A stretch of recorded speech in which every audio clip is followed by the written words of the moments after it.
All right, so we're kicking off a look into my daily life, of course with breakfast, because that's how I start my day. Every single day I wake up and I usually have a really big jug of water with, of course, a cup of coffee and then a little something to eat. So usually that little something to eat is something before my workouts. It's not too heavy, not a full breakfast, but just enough to tide me over until after I'm done working out or whatever it is I'm doing, playing with Maddie in the morning. So I usually have something light, and the breakfast cookie that I'm making today is the perfect option if you're on the go or you want something that's light for breakfast. And who doesn't love cookies for breakfast? So it's all really wholesome, good ingredients to start your day, even though it's in a cookie.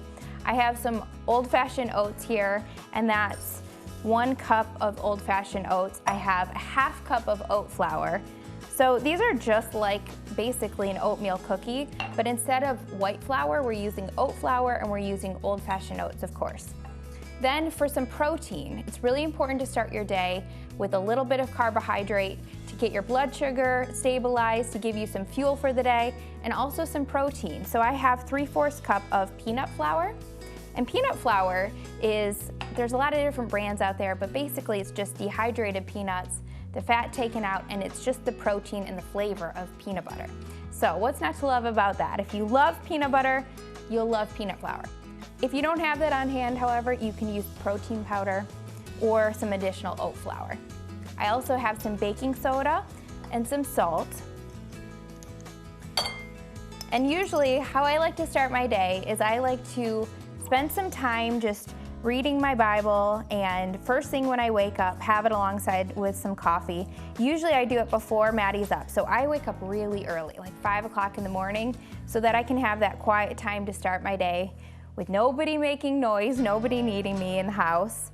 And then after I have a little bit of something to eat, then I usually have a workout or I go for a walk, something to move my body most days of the week.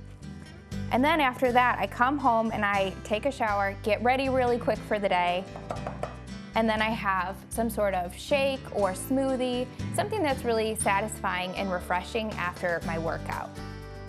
So I added about a 1/4 cup of sweetener, so I did some monk fruit sweetener, but you could use any kind of sweetener you like if it's granulated. So coconut sugar, sugar in the raw, stevia, whatever it is that you like. Then for my wet ingredients, I have a 1/2 cup of applesauce and 2 eggs.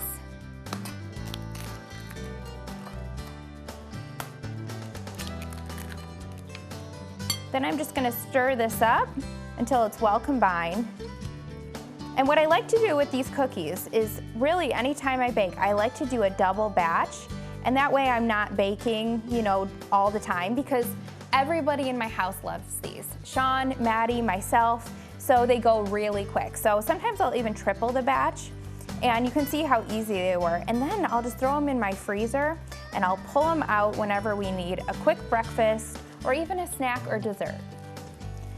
So this looks good. You just want to get it so that it's combined and it looks like cookie dough. Then we have our chocolate chips. And you can use any kind of chocolate chips or nuts or anything. Cranberries would even be good, dried cranberries in this. It looks just like an oatmeal cookie, but it does have that peanut butter flavor because of the peanut flour. That's looking great. So my mornings are usually spent creating recipes, and my husband Sean and I both work from home, so we usually juggle Maddie, and what we'll do is we'll take one morning where I have her and I'll take her to gymnastics or take her to the park or whatever it may be, and then the next morning Sean will take Maddie and spend time with her. So we always have a full morning, or at least a few throughout the week, to get some work done. So I spend the rest of my morning after my workout, time with Jesus, usually making and creating recipes. And then when she's down for her nap, because she's only 3, so I still have that golden nap time, I will take pictures of the recipes, write them down in my computer, all the editing that needs to be done, and then I put them on Dashing Dish if they are Sean and Maddie approved, of course. So these look perfect. I'm gonna pop them in the oven, 350 degrees for about 15 minutes or until they're golden brown and set. And then stay tuned, because up next we have a cauliflower pizza bake that is ooey gooey, cheesy, and wonderful pizza flavors.